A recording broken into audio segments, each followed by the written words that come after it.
Saviez-vous qu'un concombre de mer peut expulser tous ses organes internes comme une forme de défense, puis les régénérer complètement en quelques semaines? C'est l'une des tactiques les plus extrêmes connues dans le règne animal pour échapper aux prédateurs, une stratégie appelée autotomie défensive. Exactement. Ce comportement non seulement effraie l'attaquant, mais crée également une distraction visuelle et chimique significative. Les structures visqueuses et collantes qu'il éjecte, appelées tubules de Cuvier, peuvent enchevêtrer et neutraliser un prédateur potentiel comme un crabe ou un poisson. Et comment un organisme parvient-il à survivre sans organes vitaux pendant cette période de régénération si prolongée? Il possède une incroyable capacité de régénération cellulaire, un processus qui peut prendre de quelques jours à plusieurs semaines pour se terminer. Il a même été documenté que certaines espèces peuvent régénérer leur système digestif, respiratoire et reproducteur simultanément. Il a même été documenté que certaines espèces peuvent régénérer leur système digestif, respiratoire et reproducteur simultanément. Ce processus nécessite une énorme quantité d'énergie qu'ils obtiennent des réserves accumulées avant l'éviscération forcée. Une autre stratégie étonnante est la thanatose, l'art de feindre la mort, pratiquée par des animaux comme l'opossum de Virginie. Lorsqu'il se sent menacé, un opossum peut tomber dans un état catatonique, simulant la mort de manière incroyablement convaincante. Son corps devient flasque, ses yeux restent ouverts et sa respiration se réduit considérablement, presque à des niveaux imperceptibles. De plus, il peut sécréter un liquide verdâtre et malodorant de ses glandes anales, ce qui simule la décomposition et dissuade davantage les prédateurs. Cette tromperie est si efficace que de nombreux prédateurs, qui préfèrent la viande fraîche, se désintéressent et cherchent une autre proie. La couleuvre vipérine emploie également la thanatose, retournant son corps ventre en l'air et restant complètement immobile. Combien de temps l'opossum peut-il maintenir cet état d'immobilité totale sans mettre en danger sa propre santé? Ils peuvent rester dans cet état pendant plusieurs heures jusqu'à ce que le danger perçu soit complètement passé. La durée exacte dépend de l'intensité de la menace et de l'espèce spécifique d'opossum ou de reptile qui la pratique.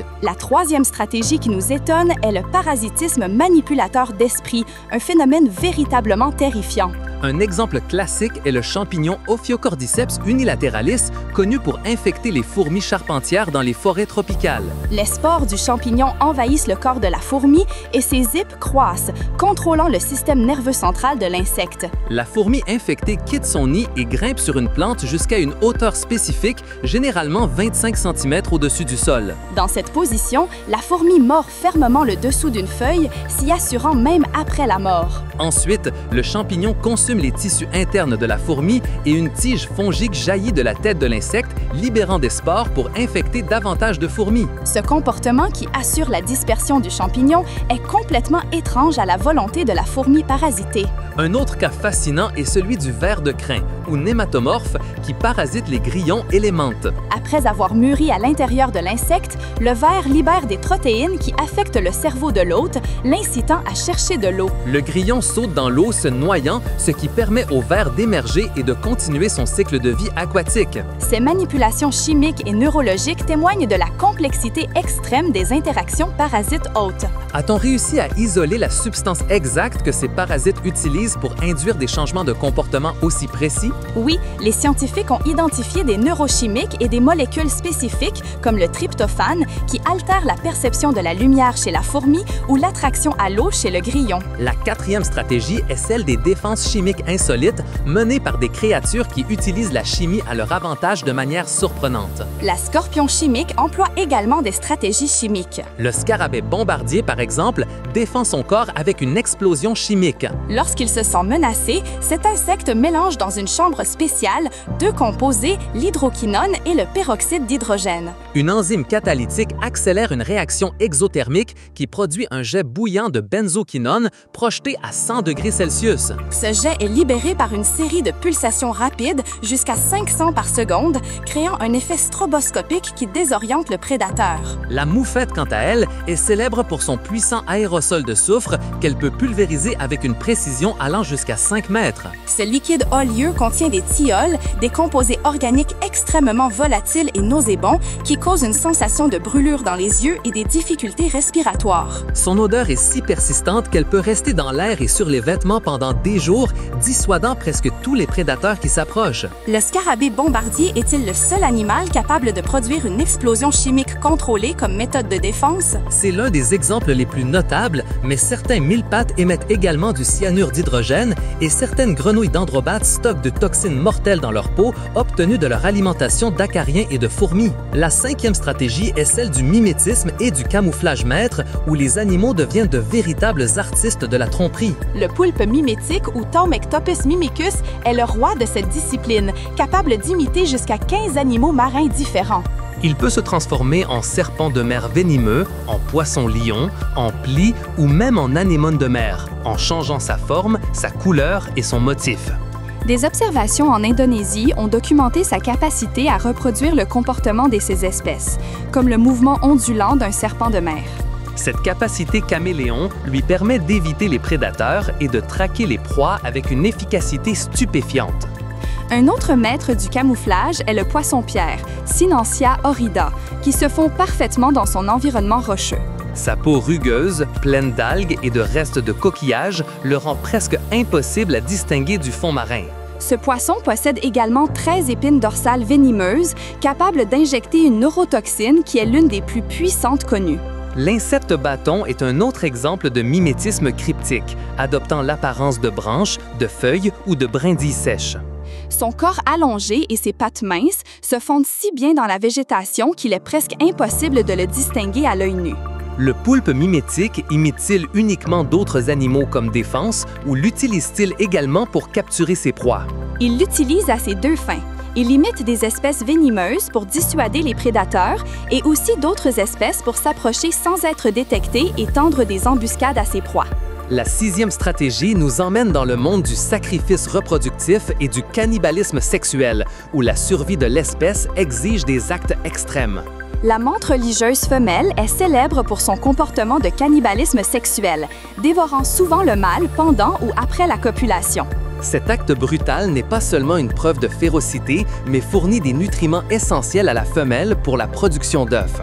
Des études indiquent que les femelles qui se nourrissent du mâle produisent jusqu'à 25 % d'œufs viables en plus. L'araignée veuve noire femelle consomme également le mâle après l'accouplement, bien que ce comportement soit moins fréquent dans la nature qu'on ne le pense.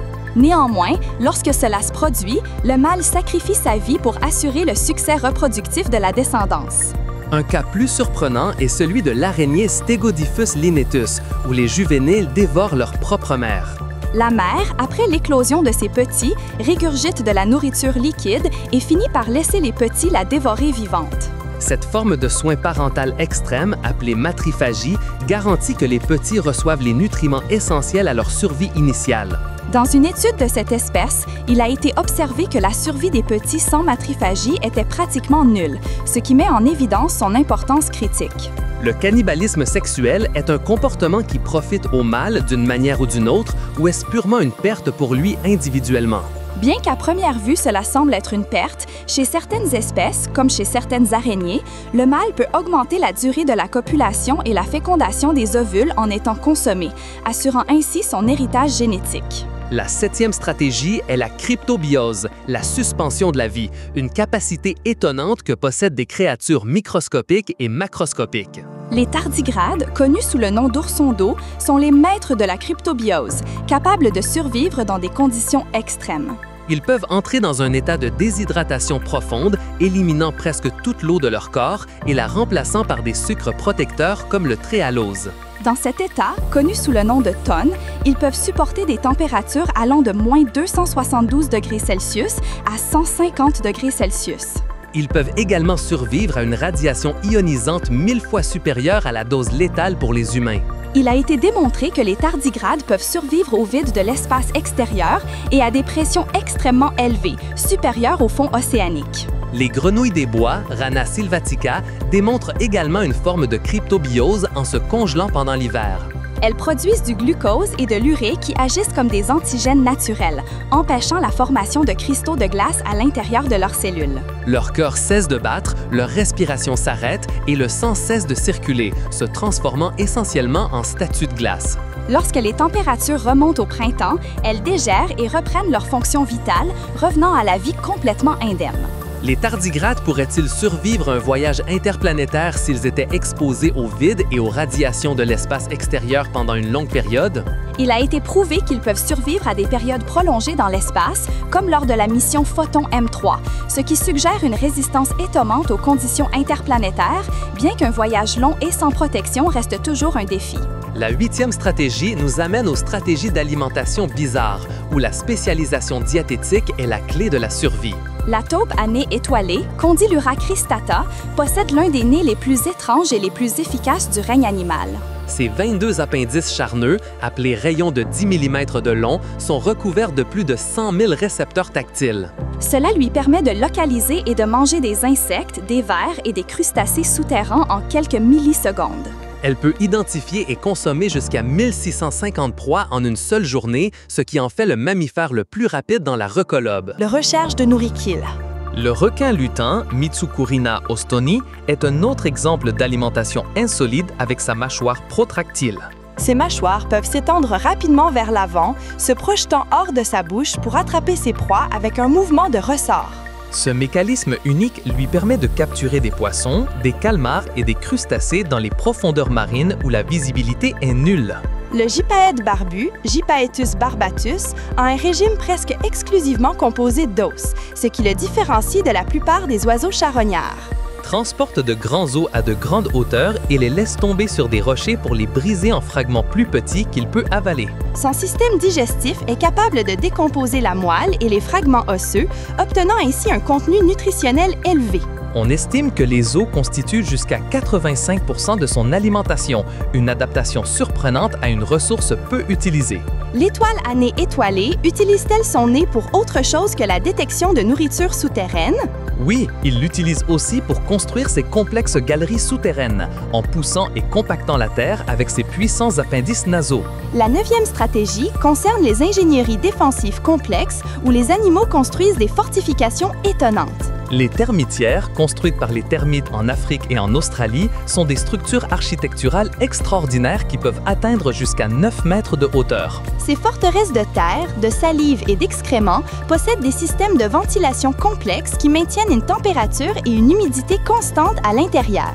Leur conception robuste leur permet de résister aux inondations, aux feux de forêt et aux attaques de prédateurs comme les fourmiliers. Certaines termitières sont orientées magnétiquement du nord au sud, minimisant ainsi l'exposition directe au soleil et régulant la température interne. Le castor, Castor canadensis, est connu pour ses barrages et ses huttes subaquatiques qui modifient les écosystèmes fluviaux. Ils construisent des barrages massifs avec des branches, de la boue et des roches, créant des étangs profonds qui servent de protection contre les prédateurs terrestres. Leurs huttes ou lodges ont des entrées immergées, rendant l'accès presque impossible pour la plupart des prédateurs. Ces structures peuvent avoir jusqu'à 10 mètres de diamètre, avec des murs allant jusqu'à 2 mètres d'épaisseur, offrant une isolation thermique. Le blaireau, Meles meles, construit un système de tunnels et de chambres souterraines appelé blairotière qui peut s'étendre sur plusieurs kilomètres. Ces réseaux de tunnels peuvent abriter plusieurs générations de blaireaux avec différentes chambres pour dormir, stocker de la nourriture et mettre bas. La complexité de la blairotière et ses multiples sorties offrent des voies d'évasion rapides et sûres face à toute menace. Combien de temps faut-il à une colonie de termites pour construire une termitière de grande taille, comme celle que l'on trouve dans le nord de l'Australie? La construction d'une grande termitière peut prendre plusieurs décennies, avec la participation de millions d'individus qui travaillent sans relâche pour étendre et maintenir la structure. La 10e et dernière stratégie, la symbiose de protection et l'auto-inoculation, nous révèle des interactions biologiques surprenantes. Les poissons clones, par exemple, entretiennent une relation mutualiste avec les anémones de mer qui sont hautement venimeuses pour la plupart des organismes. Le poisson clown développe une couche de mucus spéciale sur sa peau qui le protège des cellules urticantes de l'anémone appelées cnidocytes.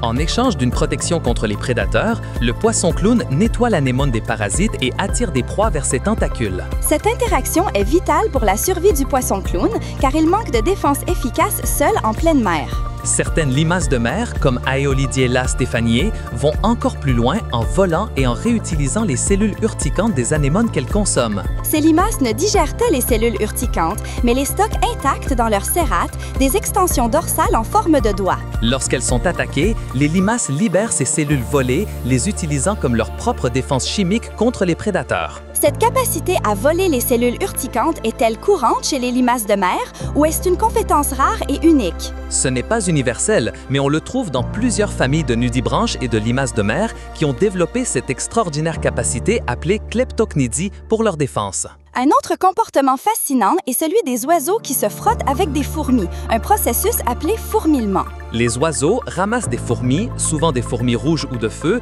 et les frottent sur leurs plumes, en particulier sur les ailes. Les fourmis libèrent de l'acide formique et d'autres produits chimiques défensifs qui agissent comme des insecticides naturels et des fongicides. Ce comportement aide les oiseaux à éliminer les parasites de leurs plumes, comme les acariens et les poux, et à maintenir leur hygiène. On a observé plus de 250 espèces d'oiseaux pratiquant le fourmillement, ce qui démontre la nature répandue de cette autoprophylaxie particulière. Certains oiseaux utilisent même des fourmis mortes ou des substances artificielles, comme la fumée ou les agrumes, suggérant que ce comportement a de multiples avantages pour le plumage. Les stratégies de survie du règne animal nous démontrent une fois de plus la complexité et l'émerveillement de la vie sur notre planète.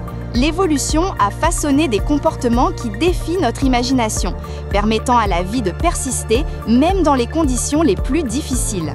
Chaque adaptation, aussi étrange qu'elle puisse paraître, est une solution brillante aux défis d'un environnement changeant. Cela nous rappelle l'importance de comprendre et de protéger la biodiversité qui nous entoure. Explorateurs, nous espérons que vous avez apprécié ce voyage à travers les stratégies les plus bizarres et efficaces du monde animal. Si vous souhaitez continuer à percer les secrets de la nature, abonnez-vous à la chaîne Explorando. Aimez cette vidéo si ce contenu vous a fasciné et laissez un commentaire pour nous dire quelle stratégie vous a le plus marqué. Et n'oubliez pas de partager cette vidéo avec tous vos amis pour que davantage de personnes puissent s'émerveiller de l'incroyable résilience de la vie.